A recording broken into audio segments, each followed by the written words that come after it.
I just saw a movie in theaters for the first time since I think Captain America last night. I don't know. I don't remember what the last movie I saw in theaters was. It's very sad. It's been a slow year. But anyway, this is a review for Sherlock Holmes: A Game of Thrones. Or, no. I was thinking of Game of Thrones and Sherlock Holmes. It's Game of Shadows. They should have not called it Game of Shadows, because I'm going to think of HBO. And Ned. Anyway. That was awesome. Game of Thrones, Sherlock Holmes mix would be pretty sweet. Anyway, let's get on with it. Sherlock Holmes 2, as it's more, called. Whole long name is ridiculous. Sherlock Holmes, Game of Shadows, is basically another Sherlock Holmes movie by Guy Ritchie. And it's badass and awesome and one of the best movies of the year. I'm one of the few who really, really, really loved the first movie, and so when I saw the trailer for this one, I was sold immediately. I love Victorian era, I love steampunk, and I love what Guy Ritchie did with Sherlock Holmes. I thought it was fantastic. So when I saw they're making a sequel, I got super excited, saw the trailer at Harry Potter, almost died, and then went to see it at midnight last night, because I had worked 3 days in a row, like 9 hours each day. So I was like, there's no other time I'm going to be able to see this, so let's go to midnight. And it was a blast. Also got to see the trailer for Dark Knight Rises, like the real one, and it's going to be awesome. Anyway, Sherlock Holmes: Game of Shadows is about Sherlock and Watson. Watson's about to get married, as he was engaged in the first film.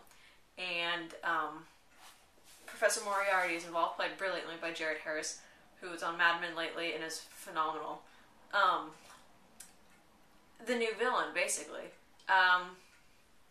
Sherlock meets up with a fortune teller played by Noomi Rapace. I think it's pronounced her last name, probably not. From the Swedish Girl with Dragon Tattoo. She's freaking fantastic. And she's really good in this role. Despite having minimal speaking time.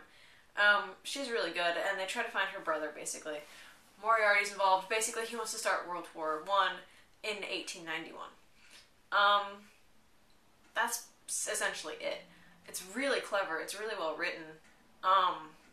The writing people, there's brother and sister, I think they're siblings, who wrote Paperman together, which is a great underrated movie with Ryan Reynolds in it. Check it out. It's really good. But they wrote this one, and I'm definitely going to buy this one when it comes out. The acting in this movie is fantastic. Rachel McAdams comes back for about 5 minutes. Robert Downey Jr. is perfect as Sherlock. Jude Law is fantastic as Watson. Jared Harris, like I said before, is brilliant. Noomi Rapace is fantastic. There's really... Oh, Stephen Fry's in it. Mycroft Holmes comes in. It's amazing.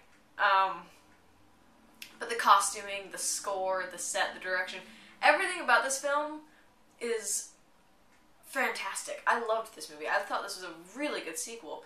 Definitely a worthy sequel. There's more jokes in it than the first one. There's more... I don't know what to say about it, but there's more... It's fast. Go see it. I can't really think of anything else to say. It's freaking amazing. If you liked the first one, definitely go see it. If you didn't, skip it.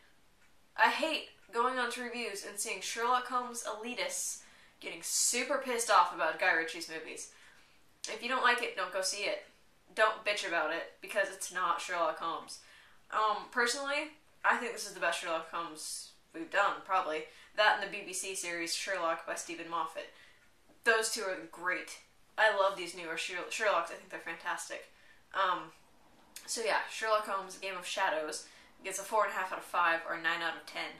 It's one of my favorite movies of the year. I will definitely be seeing it at least once or more in the theaters. And I'll definitely be picking up the Blu-ray when it comes out. It's absolutely fantastic. If you're a fan of the first one, definitely go see it. You'll love it. So, that's it for me. Comment, rate, subscribe.